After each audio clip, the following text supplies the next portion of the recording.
whether it's video files or audio files you've deleted, even if you can't find them in the folder anymore. No worries, Bitwar is here to save the day. Just head to the Bitwar official website by typing the URL into your browser.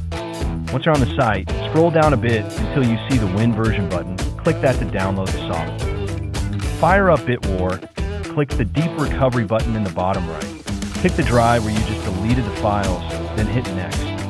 Under Lost File Types, check both audios and videos. Then click Scan in the bottom right corner. Wait a moment for the scan to run. Once it's done, the software will find all the missing audio and video files from Drive E. The right side shows all the file details. Then you can click the Preview button up top to check if the scan files are correct.